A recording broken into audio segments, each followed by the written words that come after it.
Hello traders, Nifty 50 Friday நம்ம சொன்ன மாதிரியே ஸோ இதை பாருங்க. இன்கேஸ் 24,327 இருந்துச்சுன்னா நம்ம வந்து 24,180 வரையும் இது பண்ணா நம்ம இப்போ கொடுத்துருக்க ஜோன்ஸே பார்த்தீங்கன்னா 200 பாயிண்ட்ஸ் இருக்கு. அப்போ ஒரு நாளைக்கு நிஃப்டி வந்து ஆவரேஜ் தான் நம்ம பேசுகிறோம். ஸோ நம்ம சொன்னோம் மார்க்கெட் இந்த டைரக்ஷன் போச்சுன்னா ஃபாலோ ஆகிறதுக்கு பாசிபிள் இருக்குன்ட்டு. நம்ம கொடுத்த ஜோன்ஸே ரொம்ப பெருசு, 200+ பாயிண்ட்ஸ் கொடுத்தோம். அதனால தான் நம்ம அதுலேயே ஒரு வார்த்தை சொல்லியிருந்தோம். ஸோ நிஃப்டியோட ரேஞ்ச் கால்குலேட் பண்ணி அதுக்கான டார்கெட் வரை என்ட்ரி பண்ணலான்ட்டு. ஸோ இந்த ஃபாலே பார்த்தீங்கன்னா ஒரு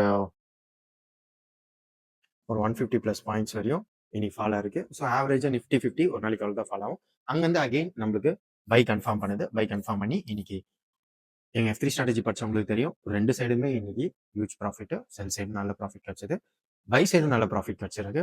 அப்புறம் எண்ட் ஆஃப் த டேல என்ன பண்ணியிருக்காங்க, ஒரே ஒரு ரெட் கேண்டில் போட்டு இன்னைக்கு மார்க்கெட்டை இங்கே க்ளோஸ் பண்ணியிருக்காங்க. நெக்ஸ்ட் நம்ம என்ன பண்ணலாம், எது வரையும் போவோம் மார்க்கெட் அப்படின்னு கேட்டிங்கன்னா 24,287 பிரேக் அவுட் பண்ணிச்சுன்னா நம்ம ரொம்ப நாள் இந்த 24,189 வரைக்கும் வரும். இன்கேஸ் 24,359 பிரேக் அவுட் பண்ணிச்சுன்னா 25,520 வரைக்கும் போகிறதுக்கான பாசிபிள் இருக்கு. ஆல்மோஸ்ட் மார்க்கெட் ஒரு புல்லிஷ் போகிறதுக்கான பாசிபிள் நிறைய இருக்கு. இன்கேஸ் பேரிஷாக வருது நாளைக்கு அப்படின்னா 25,189 வரையும் வரும்.